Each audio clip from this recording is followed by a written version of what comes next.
Le contrat d'assurance vie, c'est un contrat aléatoire dont l'aléa est le décès de l'assuré.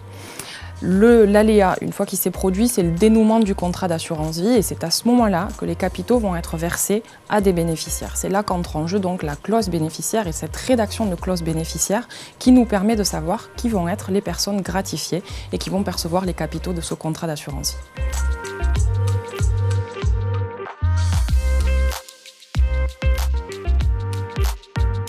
Alors, bien trop souvent, quand je rencontre des clients, que je leur pose la question qui sont les bénéficiaires des contrats d'assurance vie qu'ils ont déjà ouverts auparavant, mais les clients ne savent pas qui ils ont désigné comme bénéficiaires de leur contrat d'assurance vie. Et quand on regarde plus précisément, en général, c'est une clause standard, mon conjoint à défaut les héritiers. Il faut savoir qu'une clause bénéficiaire, elle peut être modifiable à tout moment. Donc on peut vraiment revenir dessus et la clause bénéficiaire, c'est une clause qui est libre, la rédaction est libre. Donc on peut vraiment adapter la situation aux besoins du client.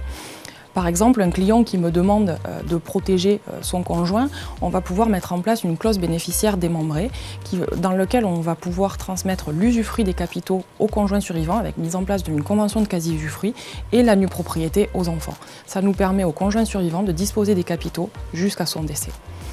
Donc vraiment, c'est une chose qui est importante à retenir dans la clause bénéficiaire du contrat d'assurance vie, c'est qu'elle peut vraiment s'adapter au fur et à mesure de la vie en fonction des besoins et des objectifs du client.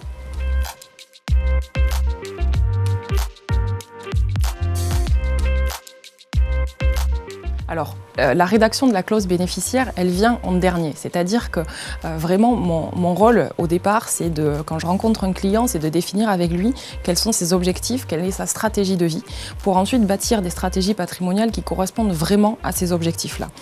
La rédaction de la clause bénéficiaire, elle va venir consolider en fait ces besoins-là pour répondre à ces objectifs. Et il est vraiment important, comme je vous le disais en amont, de revoir régulièrement ces clauses bénéficiaires de façon à s'assurer qu'elles correspondent toujours à l'objectif du client et à sa stratégie de vie. À titre d'exemple, j'ai des clients qui, quand ils ont ouvert leur contrat d'assurance vie, avaient mis en bénéficiaire leurs 2 enfants. Entre-temps, le temps passe, les enfants ont aussi des enfants et on se rend compte que ça serait bien de pouvoir gratifier également les petits-enfants de ce contrat d'assurance vie. À ce moment-là, mon rôle de conseil, c'est de leur dire « Très bien, intégrons les petits-enfants, mais faisons attention, on ne sait pas de quoi demain sera fait et dans ce cas-là, on intègre les petits-enfants en mettant en condition que les petits-enfants disposeront des capitaux qu'à leur majorité et que jusqu'à ce moment-là, ce sont les parents qui géreront le contrat, les capitaux issus du contrat d'assurance vie. »